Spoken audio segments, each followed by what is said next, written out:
Ele me deixou por uma garota de 20 anos mais nova. Hoje chora arrependido.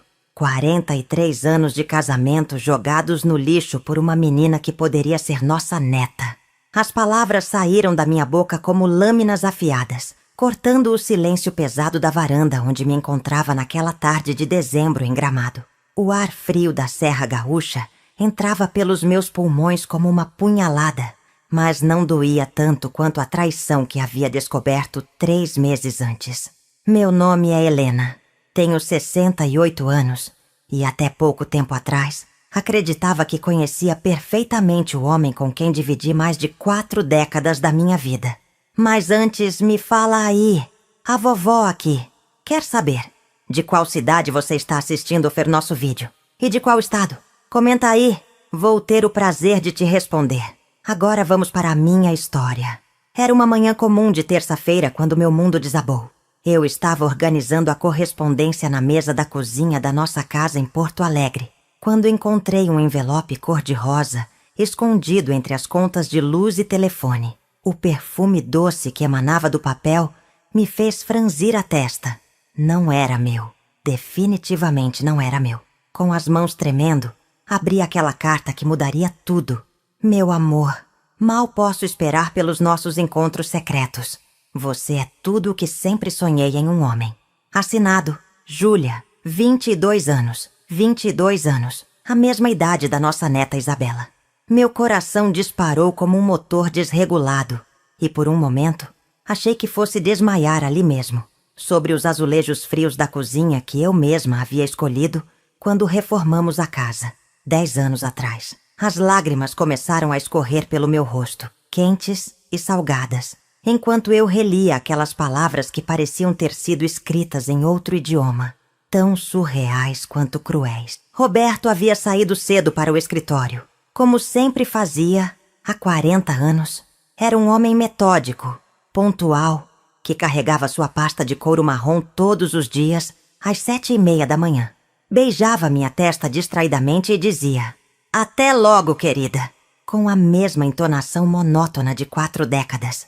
Eu pensava conhecer cada ruga do seu rosto, cada maneirismo, cada silêncio. Como pude ser tão cega?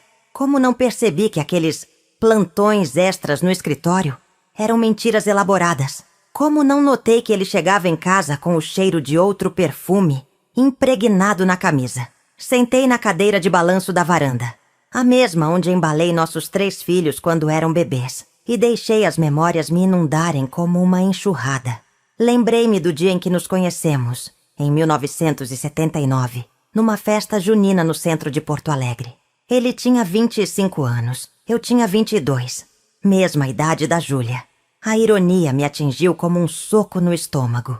Roberto estava dançando quadrilha com uma moça de vestido florido, quando nossos olhos se encontraram. Havia algo magnético naquele homem moreno, de sorriso fácil e olhos castanhos que pareciam guardar segredos. Não imaginava que, décadas depois, descobriria que ele realmente guardava segredos, os piores tipos de segredos. Nosso namoro foi como um conto de fadas. Ele me cortejava com flores, cartas românticas e promessas de amor eterno. "Helena", dizia ele segurando minhas mãos na Praça da Matriz, "você é a mulher da minha vida. Vou te amar até o último dia da minha existência." Eu acreditei. Acreditei em cada palavra, em cada promessa, em cada juramento de fidelidade que ele fez diante do altar da Igreja do Rosário, em 1981. Acreditei quando ele segurou nossa primeira filha, Mariana, nos braços e chorou de emoção. Acreditei quando compramos nossa primeira casa, quando plantamos a jabuticabeira no quintal, quando enfrentamos juntos a crise financeira dos anos 90. Os filhos cresceram rápido demais. Mariana se formou em medicina e se casou com um cardiologista. Gustavo se tornou engenheiro e se mudou para São Paulo. Amanda escolheu ser professora e mora em Caxias do Sul com a família. Nossa casa, que antes ecoava com risadas infantis e conversas animadas durante o jantar, foi se tornando silenciosa. Roberto e eu nos acomodamos numa rotina confortável, mas monótona. Ele no escritório de contabilidade que havia montado com um sócio, eu cuidando da casa e dos netos nos fins de semana. Foi justamente essa rotina que me cegou. Quando Roberto começou a chegar mais tarde do trabalho, eu não desconfiei. Quando ele começou a receber ligações urgentes aos domingos, eu achei que eram clientes desesperados. Quando ele trocou o perfume que usava há 20 anos por um mais jovial, eu até elogiei, dizendo que estava mais moderno. Como fui idiota. Como fui ingênua. Como fui completamente cega para os sinais que saltavam aos meus olhos. A descoberta da carta foi apenas o começo. Nos dias seguintes, comecei a investigar discretamente. Vasculhei gavetas, conferi extratos bancários, observei comportamentos. O que encontrei me destroçou por completo. Havia um apartamento alugado no centro da cidade, pago com nosso dinheiro. Havia jantares em restaurantes caros nos quais eu nunca havia posto os pés. Havia joias compradas em lojas de grife, joias que eu nunca recebi. Roberto havia criado uma vida paralela, uma existência secreta financiada com 43 anos de economia familiar. Júlia trabalhava numa loja de roupas no shopping Iguatemi. Eu a vi uma vez, escondida atrás de uma coluna, observando Roberto sair de um restaurante japonês com ela. Era bonita, devo admitir. Cabelos longos e loiros, cintura fina, sorriso radiante. Tudo o que eu tinha sido aos 22 anos. Mas que o tempo e 3 filhos haviam modificado. Ela ria de algo que Roberto dizia. Tocava o braço dele com intimidade. Olhava para ele como se fosse a coisa mais fascinante do mundo. Da mesma forma que eu olhava para ele 40 anos atrás. Naquela noite, quando Roberto chegou em casa às 11 da noite alegando problemas com um cliente, eu estava sentada na sala escura, esperando. Liguei o abajur quando ouvi a chave na fechadura. Ele entrou assobiando, uma música que não reconheci. Quando me viu, o sorriso morreu no seu rosto. Helena, por que está acordada? Aconteceu alguma coisa? Eu o observei por um longo momento, gravando cada detalhe daquele rosto que havia amado por mais de 40 anos. Os cabelos grisalhos penteados com gel, a camisa social bem passada, por outras mãos que não as minhas. O relógio de ouro que eu havia dado no nosso 20º aniversário de casamento. Como ele conseguia me olhar nos olhos todos os dias, fingindo ser o marido devotado que eu pensava que ele era? Quem é Júlia? Perguntei com a voz mais controlada que consegui. A cor sumiu do rosto dele. Roberto ficou pálido como um cadáver. A pasta de couro escorregou da mão direita e caiu no chão com um baque surdo. Seus olhos se arregalaram. A boca se abriu, mas nenhum som saiu. Por alguns segundos, que pareceram horas, ficamos nos encarando em silêncio total. Eu podia ouvir o tic-tac do relógio da parede, o ronco do refrigerador na cozinha, o barulho distante de um carro passando na rua. Helena, eu posso explicar. Explicar o quê? Que há 2 anos você mantém um apartamento no centro para encontrar com uma menina da idade da nossa neta, que gastou 30 mil reais, nossos 30 mil reais, em jantares românticos e presentes para ela? Que há 2 anos você vem mentindo para mim todos os dias, todas as noites, todos os fins de semana? As palavras saíam da minha boca como balas de uma metralhadora. Roberto tentou se aproximar, mas eu me levantei bruscamente, afastando-me dele como se fosse um estranho perigoso. Porque era isso que ele havia se tornado. Um estranho. O homem que eu achava que conhecia não existia. Era uma farsa. Uma encenação de 43 anos. Helena, por favor, me deixa explicar. Não é o que você está pensando. Não é o que eu estou pensando. Roberto, eu vi vocês juntos. Vi você saindo do Copangan com ela. Vi você colocar a mão na cintura dela. Vi o jeito que ela olhava para você. Vi as contas do cartão de crédito. Vi o comprovante do apartamento. Vi as joias que você comprou para ela. O que exatamente não é o que eu estou pensando? Ele desabou na poltrona, o rosto entre as mãos. Por um momento senti pena dele. 43 anos de convivência não se apagam facilmente. Mas então lembrei-me da carta, do perfume estranho nas camisas, das mentiras elaboradas, e a raiva voltou a me consumir como fogo. Ela me faz sentir jovem novamente, sussurrou ele sem levantar a cabeça. Comigo ela me vê como o homem que eu era aos 25 anos. não como o velho cansado que me tornei. Ela ri das minhas piadas, se impressiona com as minhas histórias, me olha como se eu fosse especial. E eu não olhava para você como se fosse especial. Eu que lavei suas roupas por 40 anos, que cozinhei suas refeições preferidas, que cuidei de você quando estava doente, que criei seus filhos, que abri mão da minha carreira para cuidar da nossa casa. Eu que dormia do seu lado todas as noites, que te consolava quando você estava preocupado com o trabalho, que comemorava suas vitórias como se fossem minhas. Roberto finalmente levantou a cabeça e me olhou com os olhos vermelhos. Havia lágrimas descendo pelo seu rosto, mas eu não senti compaixão. Senti apenas uma raiva fria e profunda. Helena, eu nunca quis que você soubesse. Eu nunca quis te machucar. Eu ainda te amo. Você tem que acreditar nisso. Você me ama? Eu ri, mas foi uma risada amarga, sem humor. Roberto, você pode amar 2 pessoas ao mesmo tempo?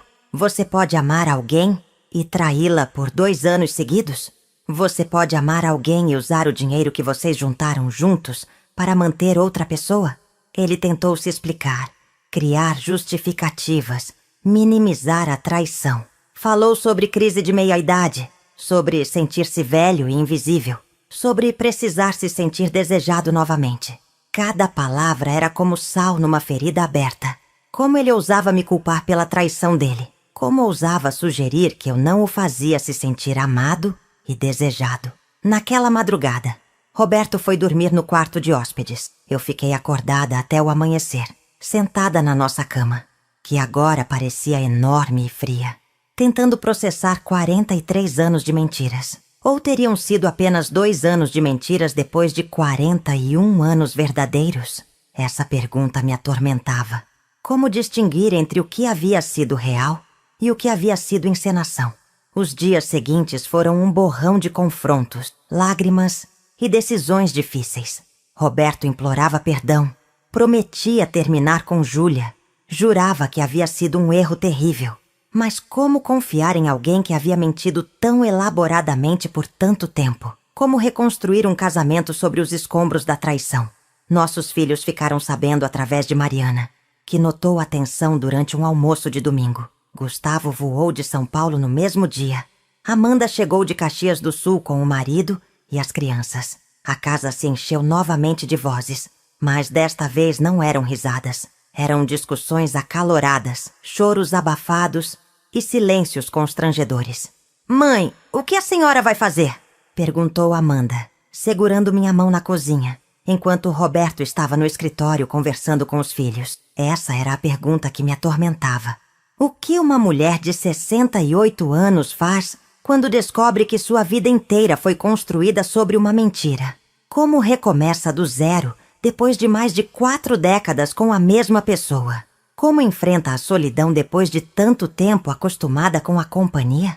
Roberto saiu de casa numa quinta-feira chuvosa de março. Levou apenas 2 malas e uma expressão de derrota no rosto. Disse que ia ficar no apartamento que havia alugado para os encontros com Júlia. A ironia me fez rir amargamente. Prometeu que terminaria tudo com ela, que brigaria pelo nosso casamento, que faria qualquer coisa para reconquistar minha confiança. Mas eu já havia tomado minha decisão. Procurei um advogado especializado em divórcio no dia seguinte. Os meses que se seguiram foram os mais difíceis da minha vida. Aprendi a acordar sozinha, a fazer café para uma pessoa só, a jantar assistindo televisão sem ter ninguém para comentar o noticiário. A casa parecia ecoar com fantasmas do passado. Roberto cantando no chuveiro, Roberto reclamando do time de futebol na televisão, Roberto contando sobre o dia de trabalho durante o jantar. Mas também descobri coisas sobre mim mesma que havia esquecido. Redescobri meu amor pela leitura, que havia sido abandonado durante anos de cuidados domésticos. Voltei a pintar aquarelas, hobby que havia deixado de lado quando as crianças nasceram. Comecei a fazer caminhadas no parcão pela manhã e conheci outras mulheres da minha idade que, como eu, estavam reinventando suas vidas. Roberto ligava todos os dias, mandava flores todas as semanas. Aparecia na porta de casa com desculpas esfarrapadas para me ver. Dizia que havia terminado com Júlia, que estava fazendo terapia, que tinha percebido o erro terrível que havia cometido. Mas eu o observava com os olhos de quem havia sido traída e não conseguia mais ver o homem que havia amado. Via apenas um estranho desesperado, tentando recuperar algo que havia destruído com as próprias mãos. Foi durante uma dessas visitas em junho que Roberto finalmente desabou por completo. Encontrei-o chorando na varanda, olhando para a jabuticabeira que havíamos plantado juntos 30 anos atrás. Helena, disse ele com a voz embargada, eu cometi o maior erro da minha vida. Júlia me deixou. Disse que não queria mais me ver, que havia conhecido um rapaz da idade dela. Ela me usou, Helena. Me usou e me descartou como um papel usado. Senti uma pontada de satisfação cruel, seguida imediatamente por uma onda de tristeza. Não era satisfação pelo sofrimento dele, mas pela confirmação de que eu havia estado certa. Júlia nunca havia amado Roberto. Havia amado o que ele podia oferecer. O apartamento, os jantares caros, os presentes de grife. Quando encontrou algo melhor, descartou o velho apaixonado como um brinquedo quebrado. E agora o que você quer, Roberto? Que eu seja seu prêmio de consolação? Que eu te console porque sua amante te largou?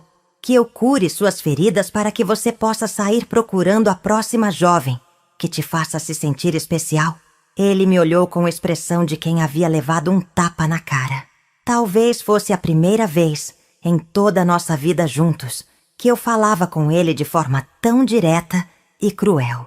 Mas 4 décadas de submissão conjugal haviam chegado ao fim naquele momento. Não é isso, Helena. Eu percebo agora que você sempre foi a única mulher importante da minha vida.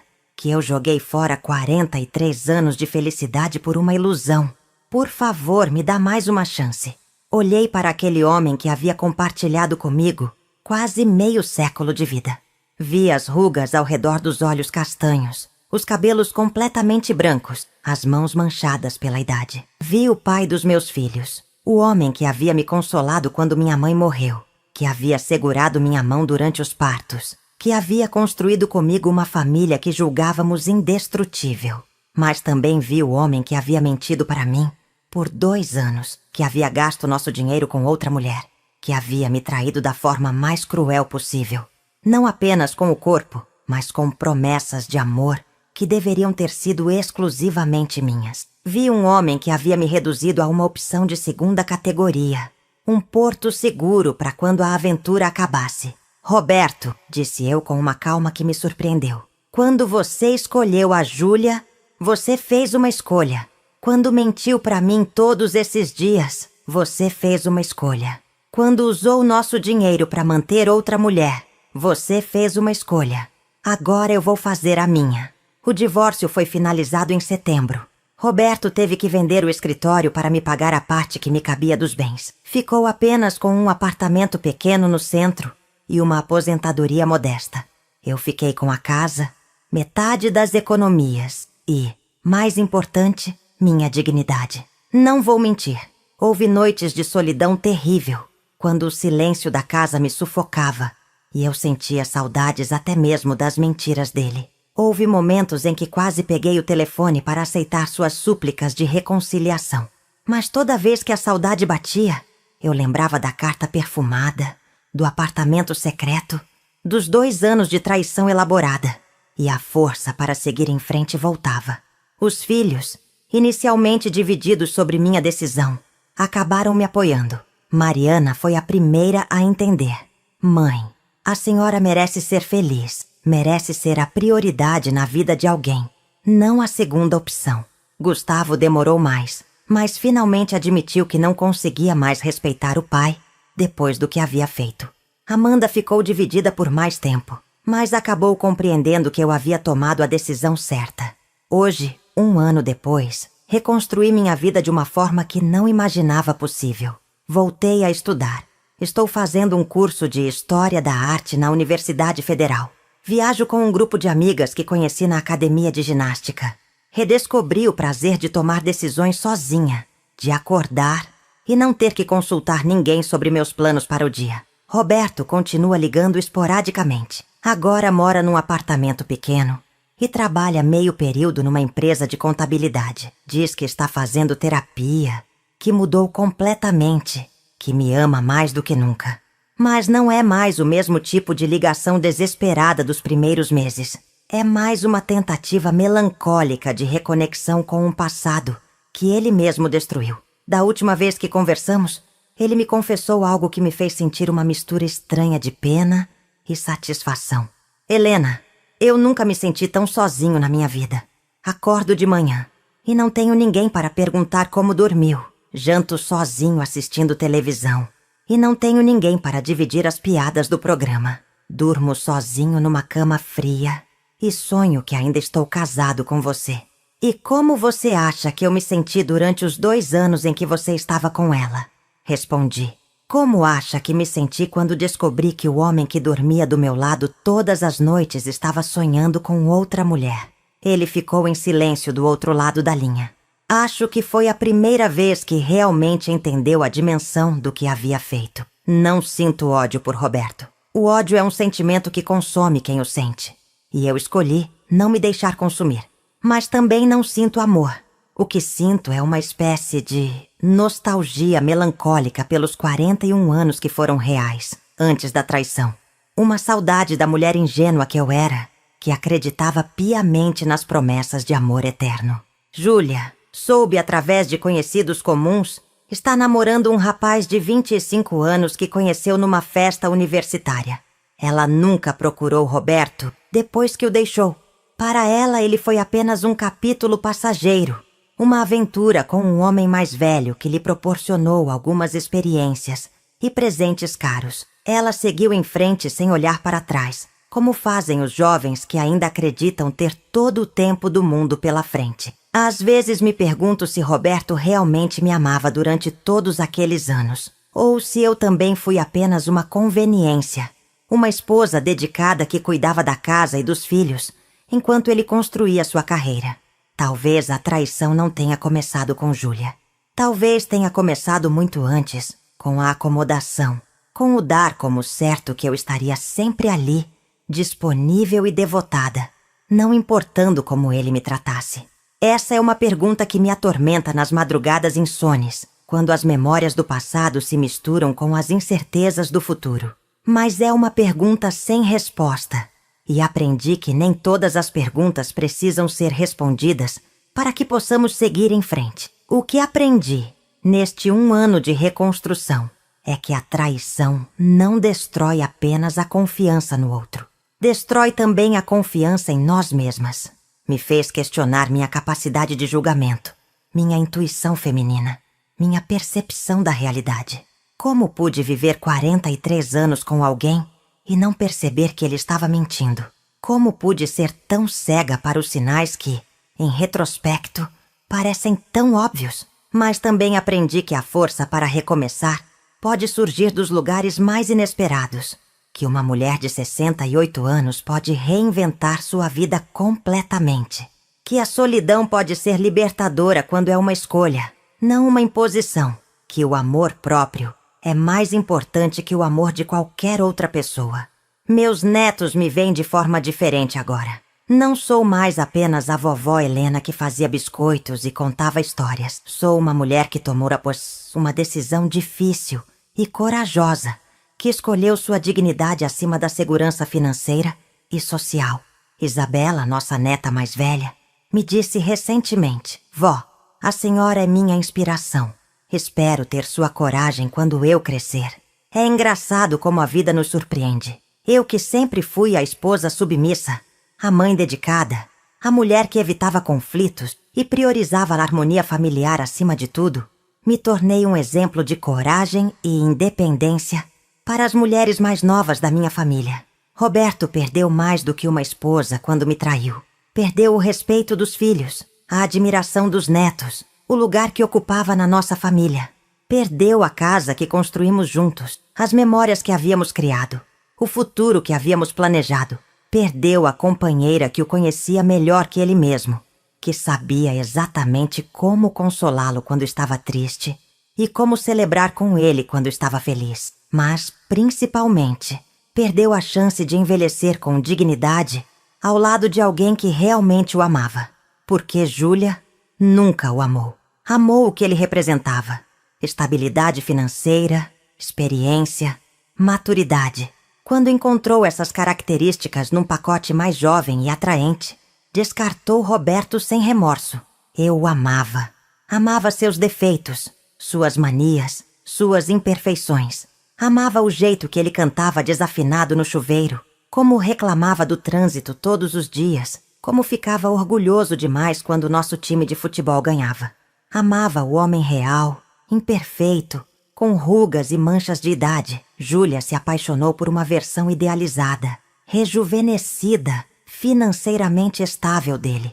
A ironia cruel é que, ao buscar se sentir jovem novamente, Roberto se tornou exatamente aquilo que estava tentando evitar: um homem velho, sozinho, vivendo de memórias de um tempo que não volta mais. Júlia o fez se sentir jovem temporariamente, mas depois o abandonou com a brutal realidade da idade avançada e da solidão.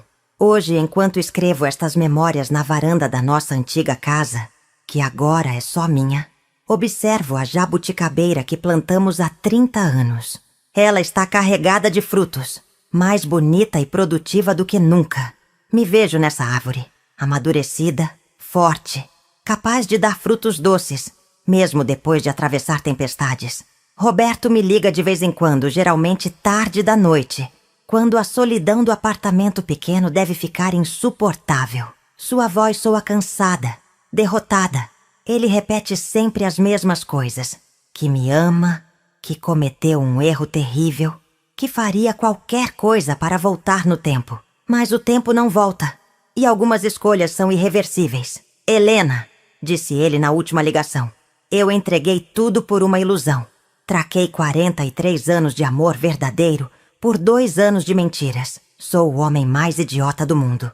Talvez ele seja, mas não é meu problema mais. Meu problema agora é decidir se vou aceitar o convite da Márcia para uma viagem à Europa no próximo mês. Márcia é uma amiga que conheci no grupo de caminhada. Uma viúva alegre e aventureira que decidiu realizar todos os sonhos que havia adiado durante o casamento. Helen, ela me disse ontem, usando o apelido carinhoso que adotou. A vida é muito curta para ficarmos presas ao passado.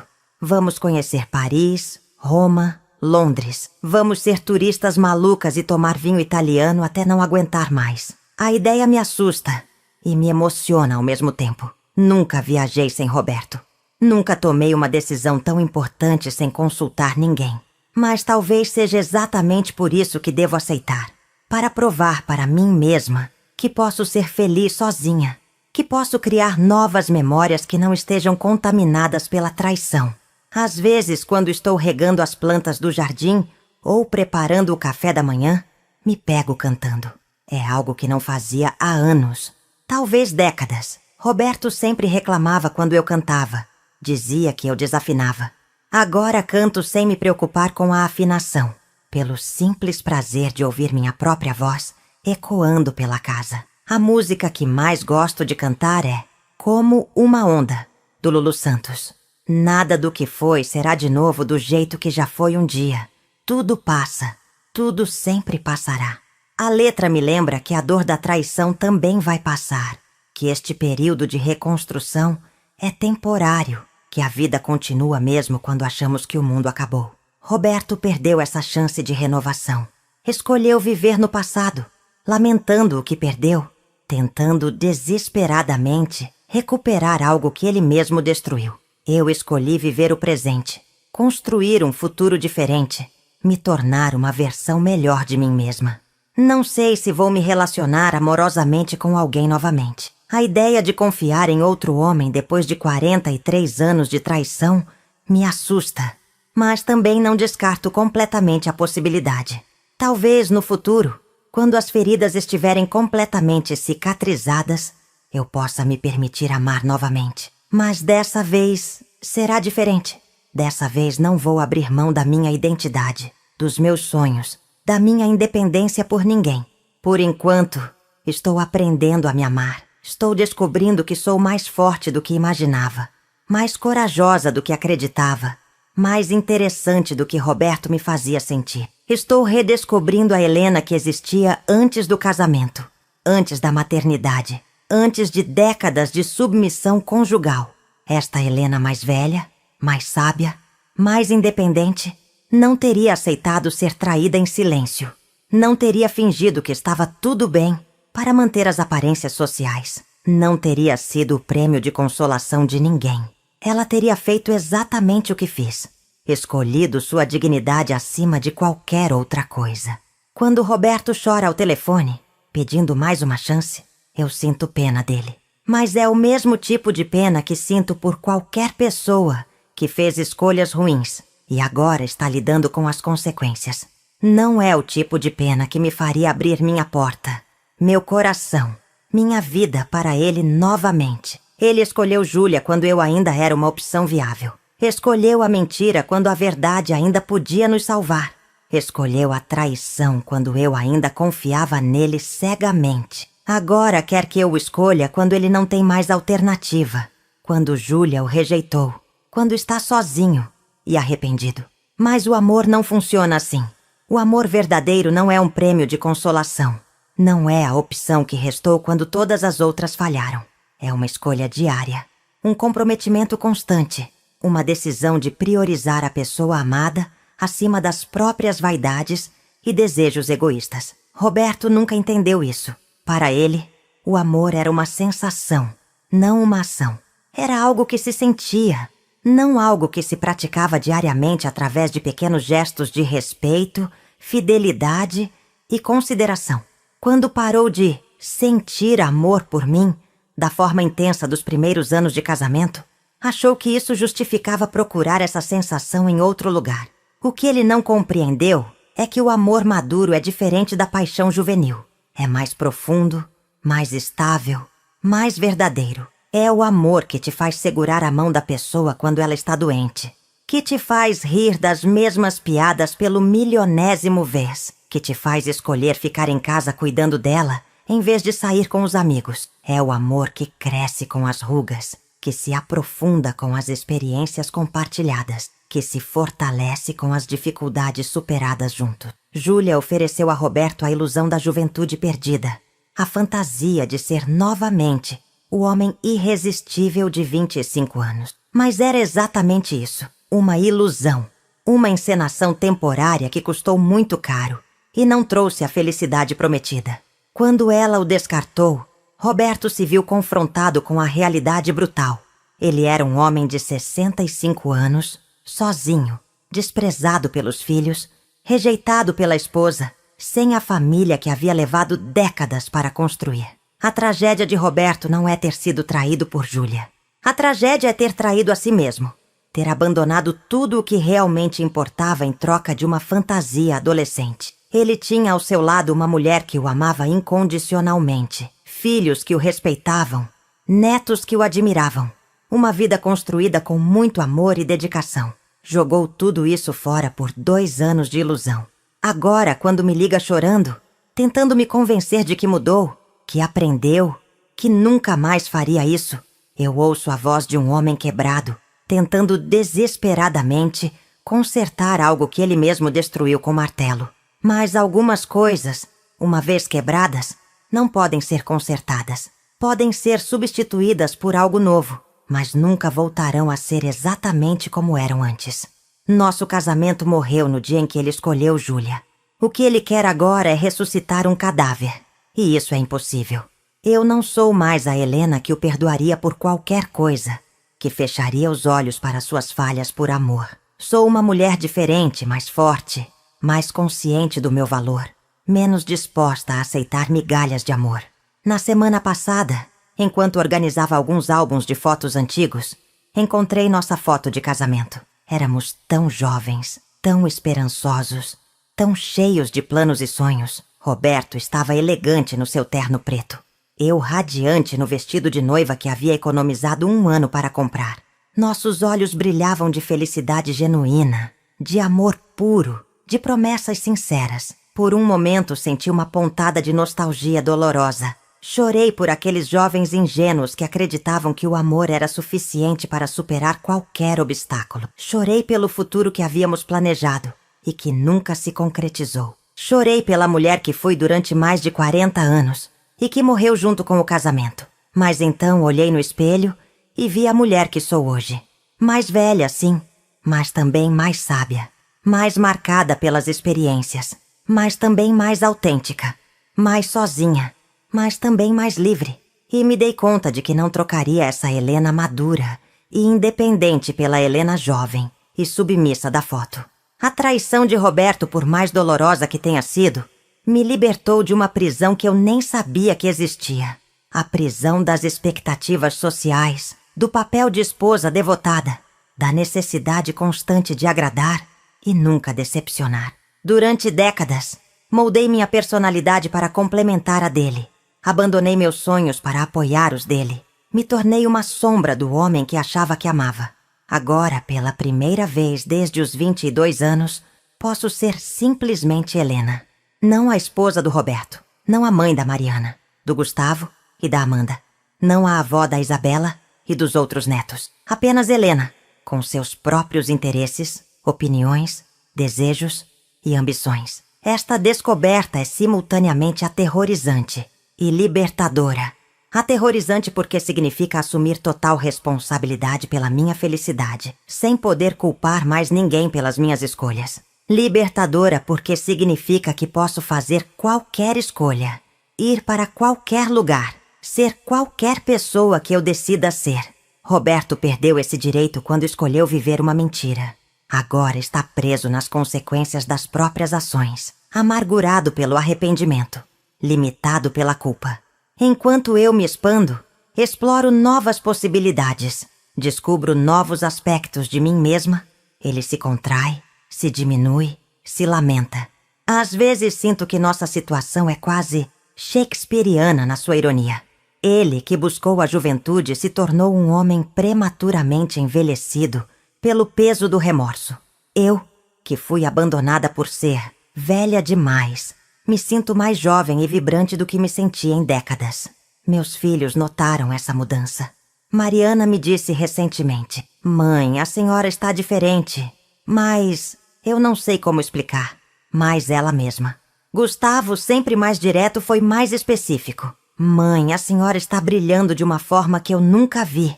Papai perdeu a mulher mais incrível do mundo por pura estupidez. Amanda, a mais sensível dos três, me confessou algo que me tocou profundamente. "Mãe, eu sempre admirei o casamento da senhora com o papai.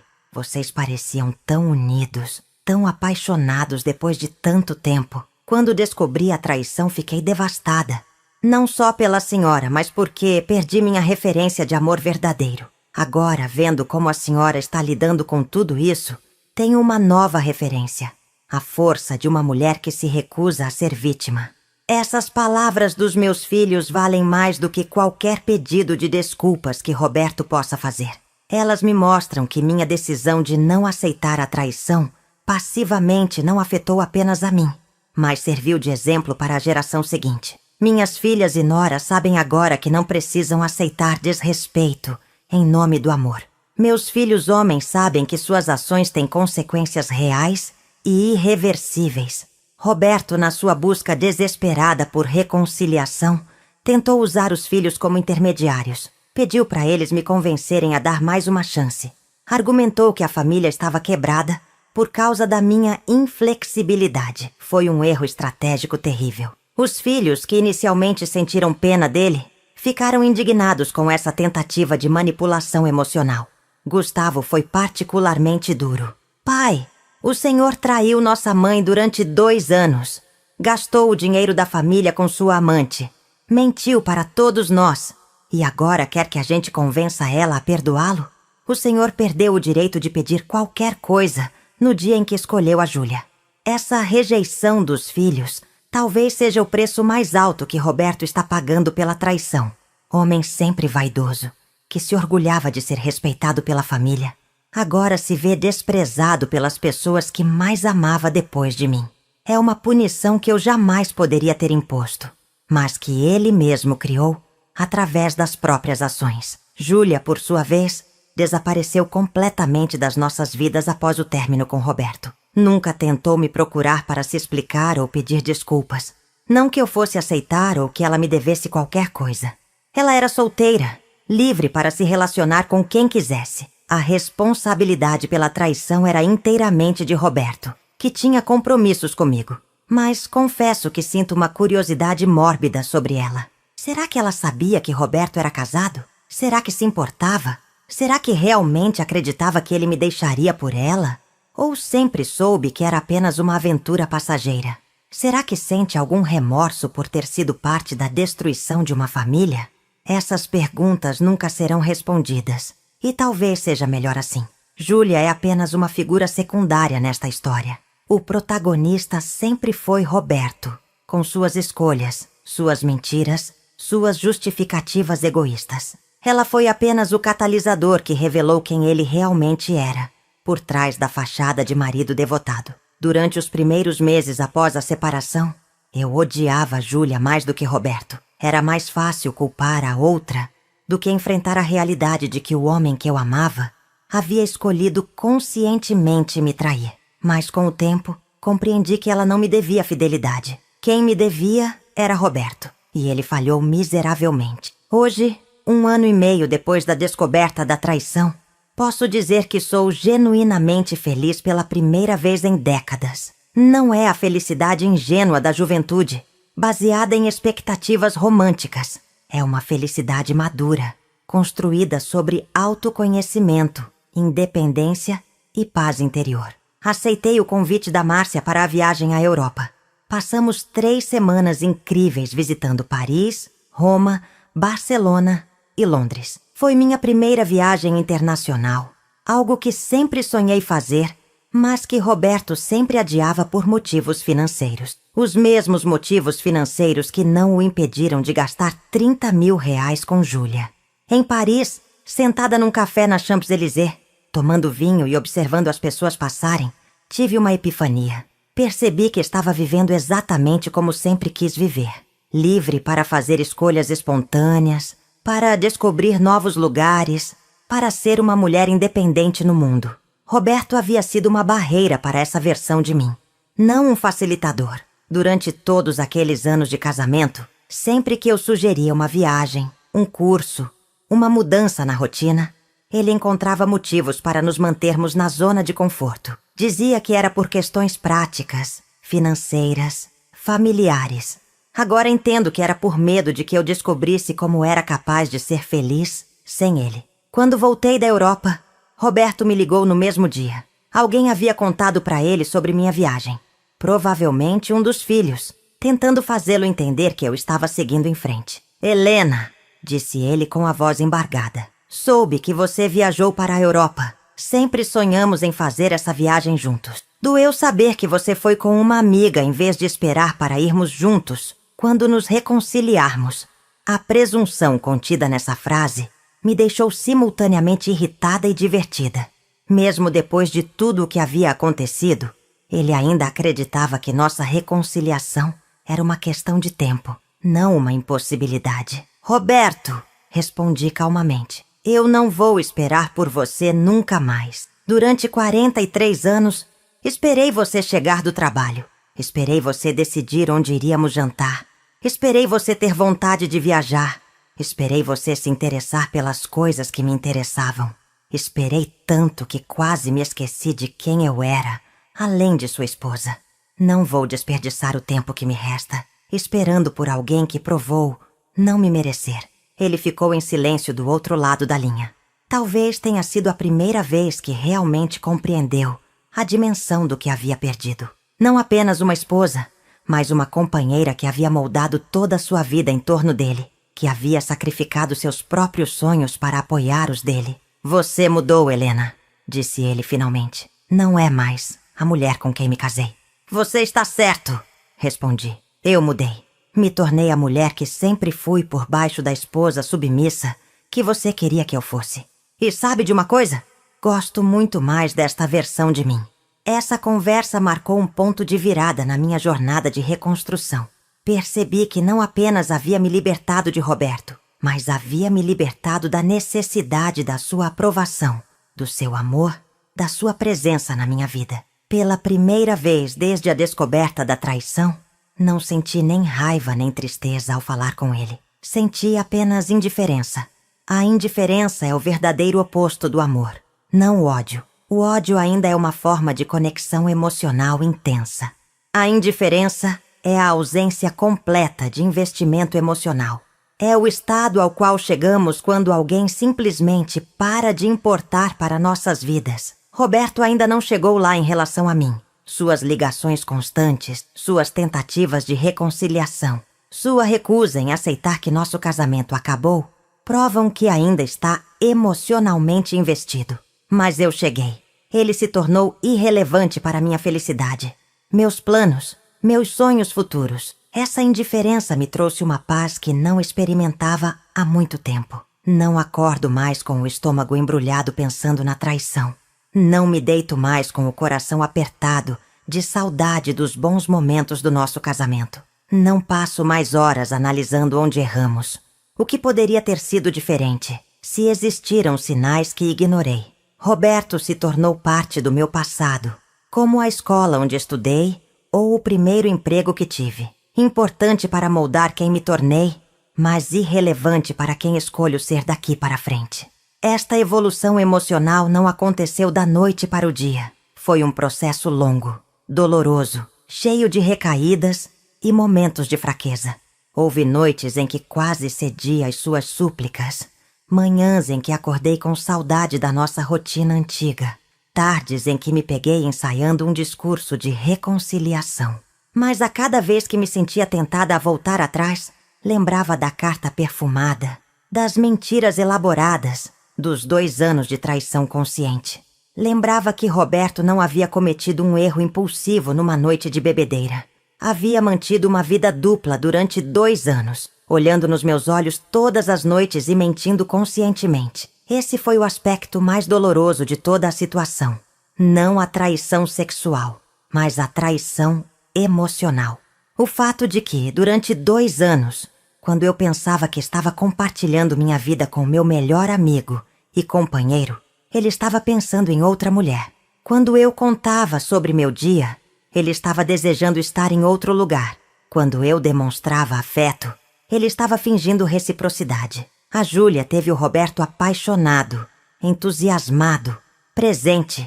Eu tive a versão que sobrava depois que ele dava o melhor de si para ela. Fui tratada como obrigação, enquanto ela era tratada como escolha. Essa percepção foi mais humilhante do que qualquer aspecto físico da traição. Um psicólogo que consultei durante o processo de divórcio me ajudou a entender que minha raiva não era principalmente ciúme, mas indignação. Ciúme é o medo de perder algo que amamos. Indignação é a revolta por sermos tratados de forma injusta. Eu não estava com medo de perder Roberto. Estava revoltada por ter sido desrespeitada de forma tão sistemática e cruel. Helena, disse o Dr. Maurício durante uma de nossas sessões, você não está lamentando o fim do seu casamento. Está lamentando a descoberta de que seu casamento nunca foi o que você pensava que era. Está de luto pela ilusão, não pela realidade. Essa observação foi reveladora. Eu realmente estava de luto, mas não por Roberto. Estava de luto pela Helena que havia desperdiçado décadas da vida, servindo a alguém que não a valorizava adequadamente. Estava de luto pelos sonhos que havia abandonado, pelas oportunidades que havia perdido, pela mulher corajosa e independente que havia enterrado para ser a esposa perfeita. Mas o luto, como todos os processos emocionais intensos, eventualmente chega ao fim. Chegou o dia em que acordei e não pensei imediatamente na traição. Chegou o dia em que ouvi uma música que costumávamos dançar juntos e não senti aperto no peito. Chegou o dia em que alguém mencionou Roberto e não senti necessidade de mudar de assunto. Hoje, quando as pessoas me perguntam se não sinto saudade do casamento, respondo honestamente. Sinto saudade da ideia do casamento que eu pensava que tinha, mas não sinto saudade da realidade do que meu casamento realmente era. Sinto saudade da fantasia de ter um companheiro leal e devotado, mas não sinto saudade de viver com alguém capaz de tamanha traição. Roberto continua tentando me reconquistar, mas suas estratégias só demonstram o quanto ele não me conhece realmente. Manda flores caras quando sempre soube que prefiro plantas para jardim. Convida-me para jantares em restaurantes sofisticados, quando sempre fui mais feliz com um piquenique no parque. Promete viagens exóticas quando o que mais valorizo agora é a liberdade de decidir meus planos espontaneamente. Ele está tentando impressionar uma mulher que não existe mais. A Helena que precisava ser conquistada através de gestos grandiosos. A Helena atual está muito mais interessada em autenticidade do que em performance romântica. Está mais interessada em respeito mútuo do que em paixão intensa. Está mais interessada em companheirismo genuíno do que em promessas dramáticas de amor eterno. Talvez essa seja a mais cruel das punições que Roberto enfrenta. Descobrir que, mesmo se eu o perdoasse, ele não saberia mais como me fazer feliz, porque nunca se preocupou em conhecer verdadeiramente a pessoa que eu era por baixo do papel de esposa dedicada. Durante 43 anos, ele se relacionou com uma versão idealizada de mim, uma projeção das suas expectativas sobre como uma esposa deveria ser. Nunca se interessou pelos meus sonhos pessoais, pelas minhas frustrações íntimas, pelos meus medos mais profundos. Conhecia Helena a esposa, mas não conhecia Helena a pessoa. Júlia, ironicamente, teve acesso a uma versão de Roberto que eu nunca conheci. O Roberto sedutor, atencioso, interessado em impressionar e agradar. Durante 2 anos ela foi cortejada por um homem que se esforçava para ser interessante, romântico, presente. Eu vivi 4 décadas com um homem que achava que minha presença na sua vida era garantida, que não precisava fazer esforço para me manter apaixonada. Essa percepção me fez entender que nossa relação estava desequilibrada há muito tempo, muito antes da Júlia aparecer. Eu havia me acomodado no papel de esposa devotada.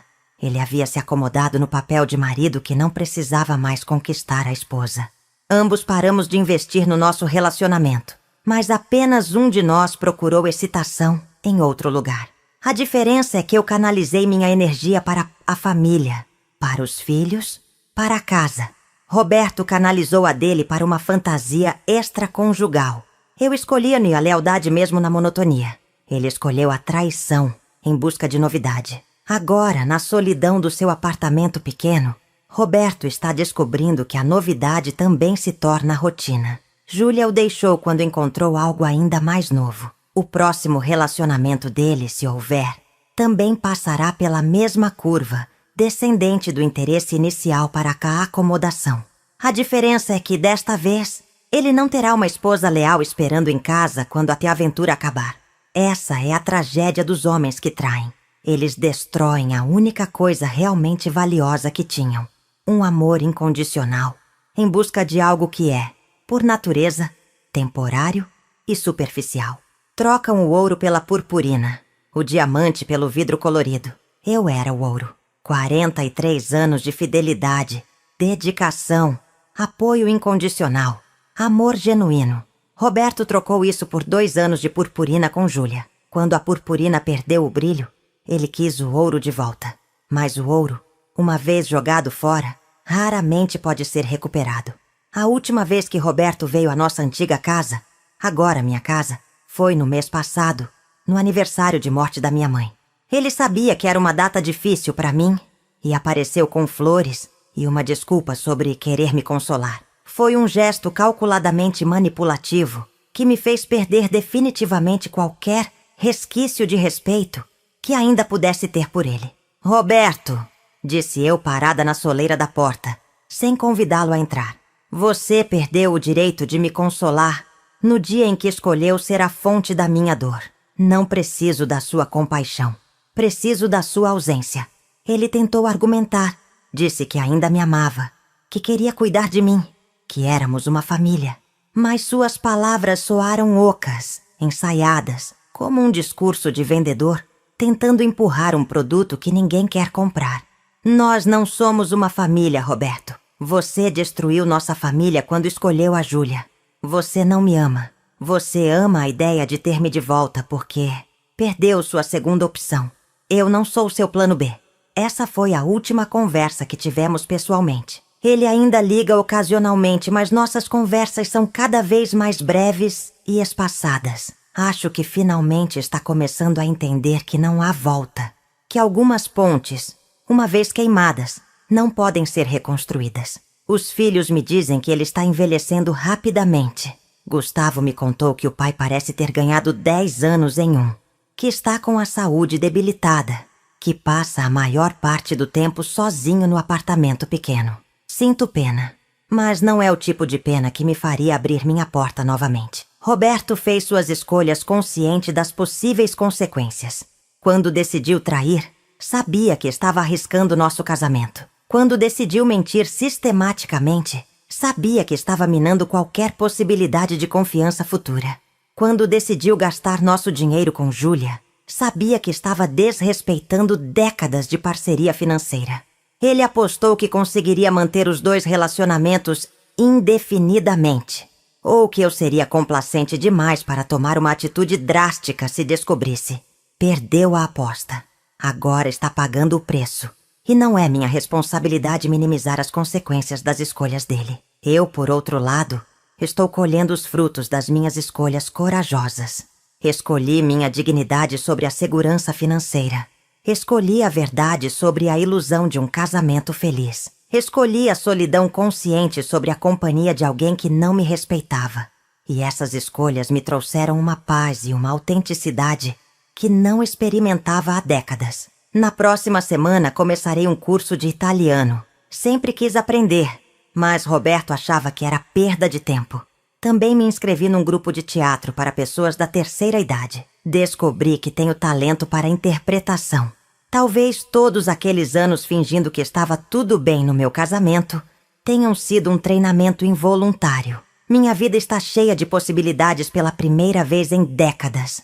Posso acordar de manhã e decidir espontaneamente visitar uma amiga, ir ao cinema, experimentar um restaurante novo. Não preciso consultar ninguém, ajustar meus planos aos de outra pessoa ou fingir interesse por coisas que me aborrecem. Roberto perdeu essa liberdade para sempre. Está condenado a carregar o peso da culpa, a lidar com o desprezo dos filhos, a enfrentar a solidão sem a estrutura familiar que levou décadas para construir.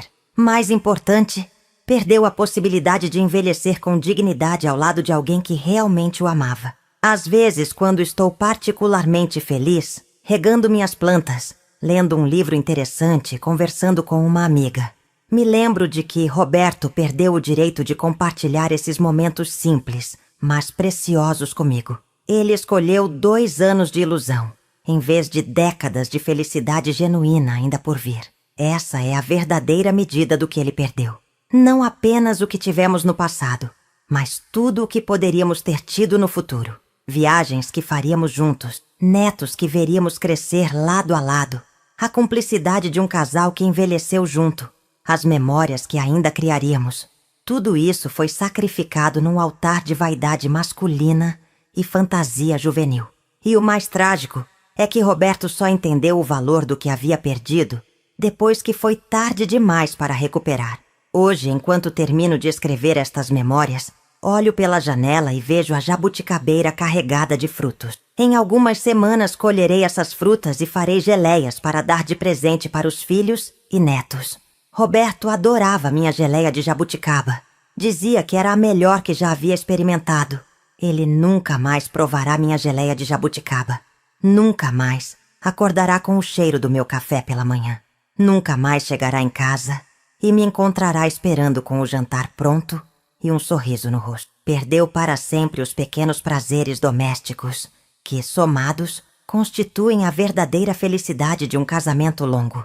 Em troca, teve 2 anos de encontros clandestinos, jantares caros pagos com culpa e a ilusão temporária de ser novamente o homem irresistível que havia sido na juventude. Quando a conta chegou, descobriu que havia pagado um preço infinitamente maior do que aquilo que havia recebido. Se pudesse falar com outras mulheres que estão passando pela mesma situação, diria: vocês são mais fortes do que imaginam, merecem mais do que estão recebendo. E nunca é tarde demais para recomeçar. A traição dói, mas não precisa destruir. Pode ser o catalisador para uma vida melhor, mais autêntica, mais sua. Não aceitem ser o prêmio de consolação de ninguém. Não perdoem apenas para manter as aparências sociais. Não tenham medo da solidão. Ela pode ser muito melhor do que uma companhia desrespeitosa. E lembrem-se, o amor próprio é o único amor que ninguém pode tirar de vocês. Roberto me deixou por uma garota 20 anos mais nova. Hoje chora arrependido, mas suas lágrimas não podem apagar 43 anos de consequências. Escolhi minha dignidade, e essa escolha me libertou para ser a mulher que sempre fui destinada a ser. E você que me ouviu até aqui, já passou por algo semelhante? Já teve que escolher entre o amor próprio e a segurança de um relacionamento que não te respeitava? Já teve coragem de recomeçar quando todos esperavam que você se conformasse? Me conte sua história, porque todas nós... Escreve aqui embaixo nos comentários. Vou amar ler e te responder. Nós mulheres escolhemos nossa dignidade acima de tudo. Fazemos parte da mesma linhagem de guerreiras silenciosas que se recusam a ser menos do que merecem. Bom, se você gostou desta história, deixa o seu liker, o seu comentário, compartilha com outra pessoa que precisa. E se você ainda não é nosso inscrito, inscreva-se aqui. Você vai aprender muitas coisas com as histórias das vovós. Vou deixar aqui no final outra história. Clica e assista outra vovó contando a sua história. Beijão e até logo.